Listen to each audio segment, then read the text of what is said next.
Assalamualaikum anak-anakku sekalian, kelas 11 khususnya di SMKN Negeri 1 Medan. Kali ini saya, Bu Situ Lestari, akan membawakan mata pelajaran kompetensi keahlian RPL, yaitu pemrograman berorientasi objek.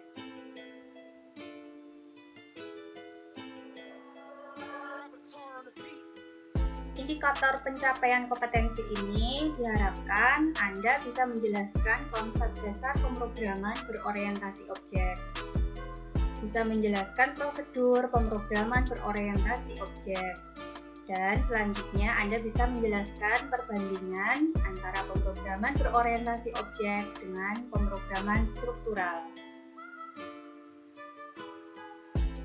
Nah, langsung ke materi. Konsep dasar pemrograman berorientasi objek ini pada KD 1. Apa pemrograman berorientasi objek? Pemrograman berorientasi objek atau PBO kalau dalam bahasa Indonesianya, atau biasa dikenal dengan nama lain OOP, Object Oriented Programming. Itu adalah identik dengan sebuah tata cara pembuatan program atau programming paradigma dengan menggunakan konsep objek yang memiliki data atau atribut yang menjelaskan tentang objek dan prosedur atau function yang dikenal dengan nama method.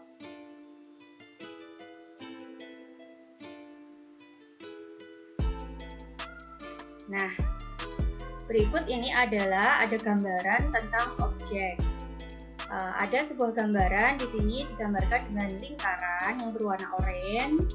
Di dalamnya itu terdapat data dan juga metode-metode.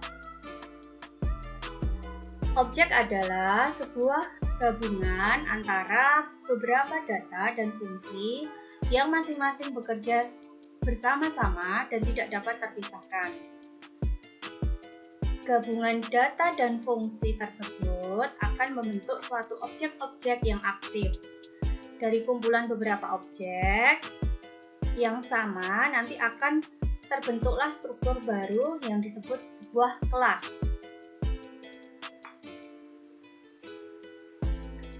Karakteristik objek. Yang pertama ada identitas.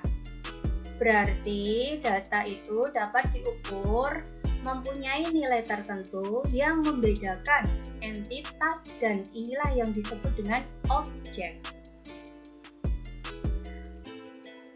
Klasifikasi berarti suatu kegiatan mengumpulkan data atau atribut dan perilaku atau operasi yang mempunyai struktur data sama ke dalam satu grup yang disebut dengan kelas.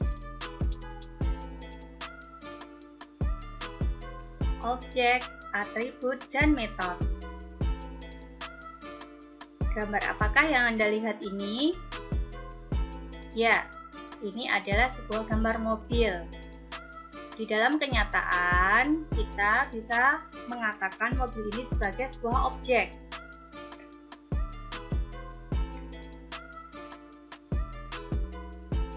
Objek pada mobil A punya atribut dengan nomor plat ABC111. Sedangkan pada objek mobil B mempunyai atribut dengan nomor plat XYZ123. Ini menunjukkan bahwa setiap atribut pada setiap objek itu berbeda. Dan pada objek A maupun B, nomor platnya juga berbeda. Sedangkan pada atribut warna, kemungkinan bisa berbeda warna. Ada warna biru pada objek mobil A dan warna merah pada objek mobil B. Sedangkan atribut manufaktur pada objek mobil A itu dibuat oleh Mitsubishi. Sedangkan pada objek mobil B itu dibuat oleh Toyota dan mempunyai kecepatan yang berbeda. Antara satu objek dengan objek lainnya itu bisa saling berbeda atau bahkan sama. Contohnya warna. Warna pada objek mobil A dan mobil B bisa diambil contoh, bisa sama, warnanya sama-sama merah. Tapi tentu punya atribut nomor plat yang berbeda. Tidak mungkin objek satu dengan yang lain itu pada mobil mempunyai nomor plat yang sama. Oke, setelah Anda mengetahui atau mengidentifikasi objek, atribut pada sebuah mobil, sekarang kita identifikasi metode pada sebuah mobil. Mobil itu mempunyai metode belok, mengerem, dan akselerasi.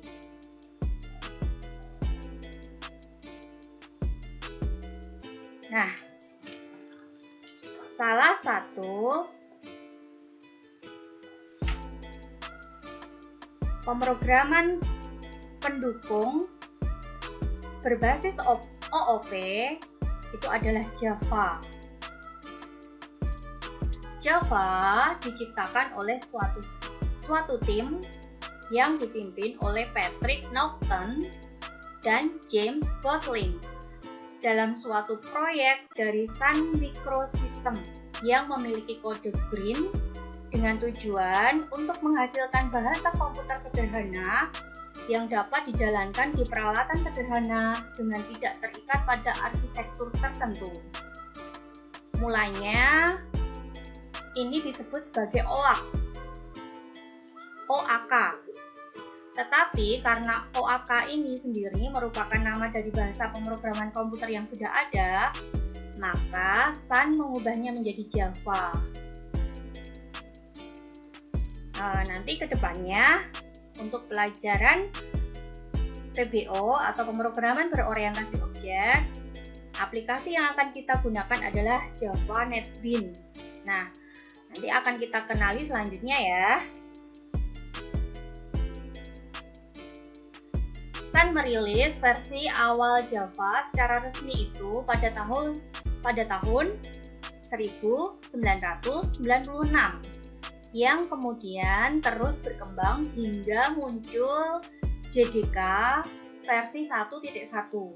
Kemudian berkembanglah menjadi JDK 1.2 yang mulai disebut sebagai versi Java 2 karena banyak mengandung peningkatan dan perbaikan.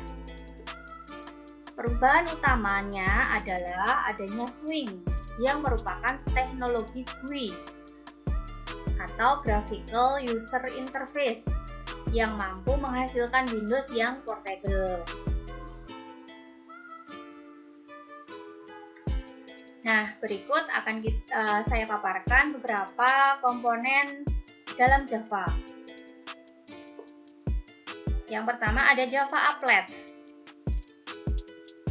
yaitu komponen yang merupakan aplikasi antarmuka pada web browser. Kemudian ada java.awt, merupakan komponen aplikasi antarmuka dengan pengguna atau biasa disebutnya dengan Graphical User Interface. Ada java.io, merupakan komponen yang diperuntukkan kelas input dan output. Yang berikutnya ada komponen java.lang, merupakan komponen yang diperuntukkan kelas elemen-elemen dasar. Kemudian ada java.net, merupakan komponen yang diperuntukkan untuk kelas TCP/IP. Dan ada komponen java.util yang diperuntukkan untuk kelas pelengkap seperti kelas struktur data dan penanggalan.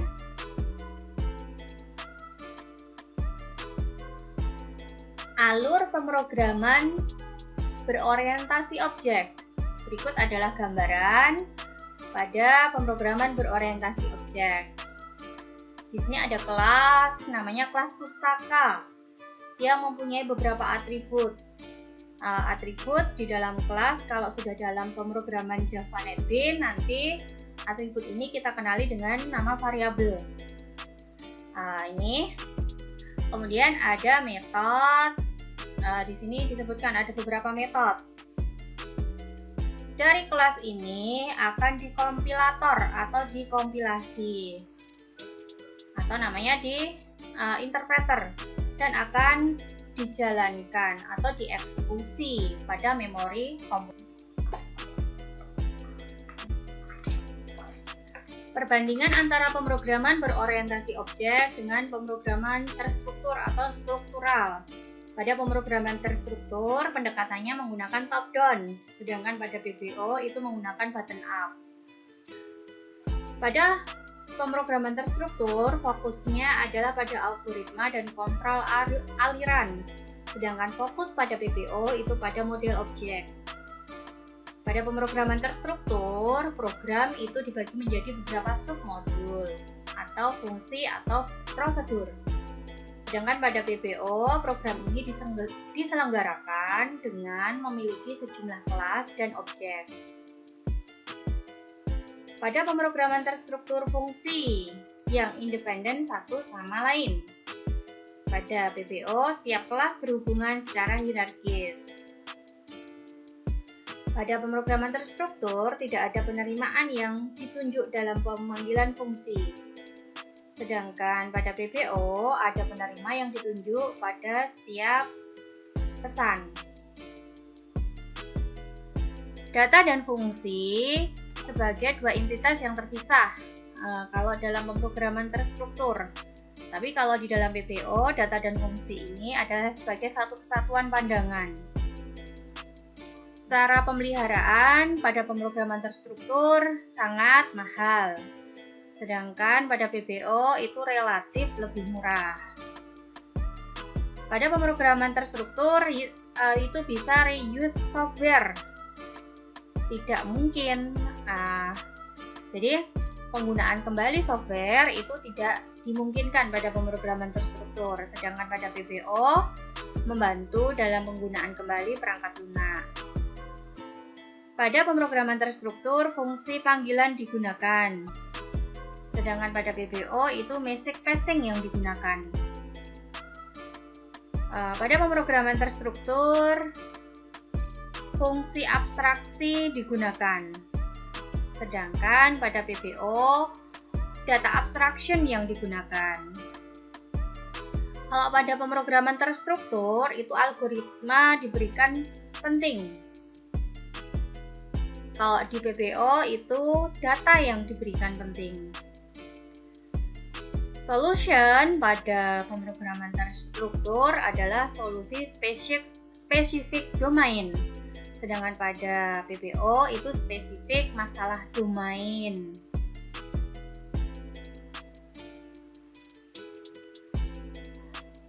Pada pemrograman terstruktur tidak ada enkapsulasi data dan fungsi yang terpisah. Karena terpisah tadi tidak ada enkapsulasi. Sedangkan pada PBO itu ada enkapsulasi paket kode dan data sama sekali. Data dan fungsi ini disatukan dalam satu kesatuan.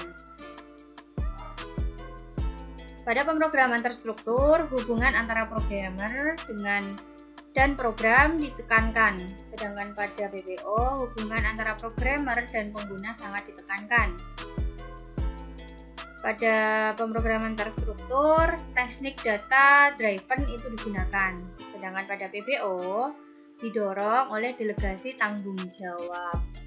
Itu perbandingannya ya antara pemrograman terstruktur dengan PBO.